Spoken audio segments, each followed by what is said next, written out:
Hello everyone, welcome back to the Baking Analyst channel. On this channel, we cover cryptocurrencies, economics, personal finance, and yield farming.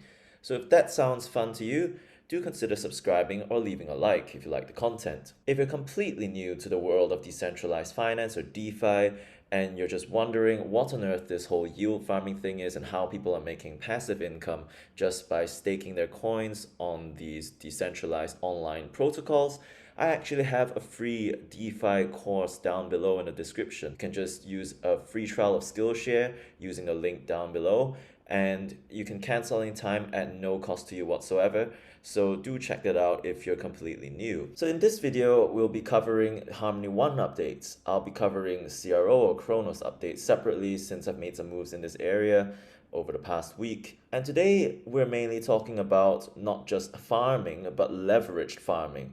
I'll be calling it lev farming for short, and this is all thanks to a new protocol that has launched on the Harmony 1 mainnet called Tranquil Finance. On my screen now, you can see this Tranquil Finance dashboard. It looks exactly like Compound from Ethereum. Well, because it's partly a fork from that project, so you can see that you can supply your cryptocurrencies or crypto assets as collateral and then borrow a particular cryptocurrency against that asset. Now, if you're completely new to Compound or decentralized lending platforms such as Tranquil or Compound, how it works is that these loans are over collateralized. Now, what does that mean? It means that once you deposit a certain amount of money, let's say you deposit $1,000 over here in supply, you cannot borrow more than $1,000. The other thing to understand is this thing called loan to value. So loan to value, or rather the loan to value limit on these protocols,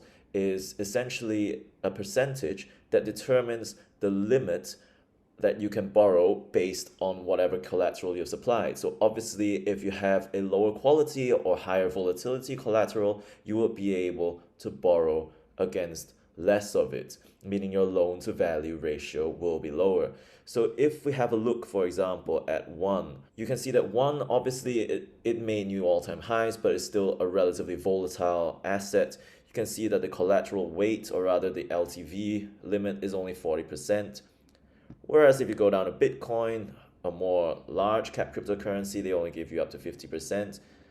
And then, of course, your stable coins, they give you all the way up to 60%.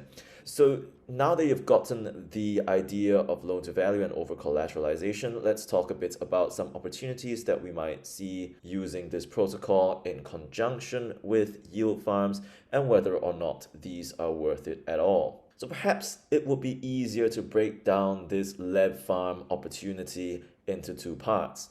The first part, or the first leg of your APY, is actually coming from Tranquil Finance, which is incentivizing you to borrow. Yes, it means you're not actually paying to borrow. Your net APY from borrowing is actually positive, meaning that the reward that you get in Tranq tokens is higher than the amount you pay to borrow. So as you can see here, you have this 24.85% is your reward for borrowing. It's just incentivized. And think of it like an airdrop, honestly. And then this borrow APY, you pay 5.51% per annum in order to borrow 1. So the net APY is this reward minus this borrow, and you get 19.34% on this side. So as you can see here, all these positive numbers means that you're getting incentivized to borrow. On the other side, you have supply. So as you know, like in a regular bank, we deposit our money in a bank account. We get paid, 0.05% interest on our savings. Essentially, we're getting compensated for allowing the bank to lend out the money. And in this case, that is exactly what's happening, except your interest rates are much higher, and you get, let's say, 20.27% back in Tranq tokens when you supply USDC. Now that we've gotten that part out of the way, the other leg of your APY comes from whatever yield farm you want to put this asset into that you've borrowed. So say, for example, a one single staking pool is paying 100% APY, or APR rather, in a random farm. you can deposit your one that you borrow from this side of pool and then deposit it into that single staking pool. You get 100% APR on the amount you borrow. So that is at most 40% for one. I'll go into that a bit more in detail later. The safe maximum that they allow you to borrow is actually 80% of the maximum loan to value ratio. So that means you're only able to borrow 32%. And that factors into your calculation of your APR and whether or not this lev farm opportunity is worth it for you. So let's have a little look at the math, all right? Let's say, for example, I were to supply one USDC at 20.27% APR. So 20.27% will apply to your entire deposit balance. And what is the maximum that I can borrow? It is actually 60%. However, when you go to your dashboard and try to borrow on this side, you will find that actually your borrow limit has like a percentage. I'm not currently doing this right now because I worked out that it wasn't worth it for me, but your borrow limit essentially goes from 0% to 100%. The safe maximum that they allow you to borrow is 80%. This percentage can be seen as a percentage of this 60% maximum that you have available to you given your collateral as USDC, for example. So if they allow you to borrow 80% of the maximum LTV, that means you're getting 80% times 60%, which is actually 48%.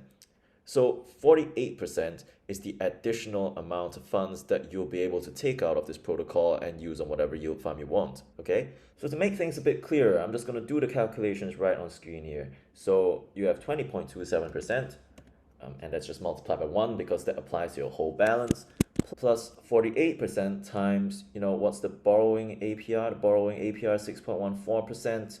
You have 6.14 plus, let's say, a hypothetical pool that pays 100% APR. So that's 0.48 times 100. So this would give you your net APR on whatever amount that you've deposited in the farm in the first place. Obviously, because it's leveraged, it is going to be greater than the 20.27% you got while supplying it. But is it higher than what you would get elsewhere if you had just deposited your funds, in a higher APR pool? So let's find out. Let's see if it's worth it. So in this case, you're getting 71.21% APR, which would be lower than if you had just put the entire amount into the 100% APR pool in the first place. So not really worth it in this case. However, if this incentive goes up, which could be the case if the Tranq token goes up in value, goes to the moon, or this APY goes up for similar reasons, then it might be worth it. And the way to see it is that this APR over here should be higher than the APR of the pool, because essentially we're taking weighted averages here. When we calculate the overall APR, we're really just taking weighted averages. So obviously your supply APR has the highest weight. So if this is higher than 100%, yeah, probably worth it. You'll probably get more than what you had if you just put it in this pool. But now it's not anymore. So hence the reason why I'm not in. Another risk of doing this, however, is that you can actually wind up in a situation that you have not enough to repay back this loan and exit your position here, to exit your farm, simply because of impermanent loss. So if you don't know what impermanent loss is, you can go check out my DeFi course. I explained that in that course. But essentially what happens is, let's say your LP token drops in value by such an amount that, when you swap it all back to one, for example, or your collateral, you have not enough to pay it back. And that is a sizable risk to consider when you are thinking about what to do with the loan that you get from, Tranquil Finance. So what I would do if I were actually playing this whole lev farm thing is that I would either go for stable coins, like collateralize the loan with stable coins, borrow stable coins, and then put those stable coins into a stablecoin LP, let's say USDC, BUSD. The impermanent loss is unlikely to go very far. You can always earn it back from whatever yield farm APR that you're getting, and repay the loan back and keep the profits. Similarly, if I were depositing and borrowing one tokens, I would probably put that in a one single staking pool just so that I don't expose myself to this whole risk of not being able to pay back the loan. Just a personal preference, not financial advice, but you do what you want, of course, with a view on safety. I guess that's enough about lev farming. It's been covered to a great extent on many other different blockchains. It's just that it's just arrived on Harmony One, and I just want to make it clear to, whoever subscribes to this channel what the risks are, and just because it's there, whether or not it is worth it. So in my case, I found that it wasn't. In other Harmony One updates, we have been reshuffling the farms again because Adina is currently struggling to get past 100% APR, and that was not the case last week. Last week was really like 400-500% APR. Yeah, I mean, it's just at 30 cents right now. Doesn't seem like it's coming back anytime soon, so I'm just gonna move it out. And then, the thing about yield farms is so funny that once a particular pool goes down in APR, suddenly a new pool pops up somewhere else, and there's always opportunities. So yeah, this is part of what the channel is about, scouting for new opportunities. So what have I done with part of my stake? I've taken part of it out, not all of it, because this is kind of waiting to go over to Kronos when that comes out, and I'm sure there'll be a lot of other opportunities over there for us to take advantage of. But I've moved them over to Loot Swap actually. They have a new guild called the Fool Guild. Don't know why they call it that. And as you can see, we just had a jump in rewards.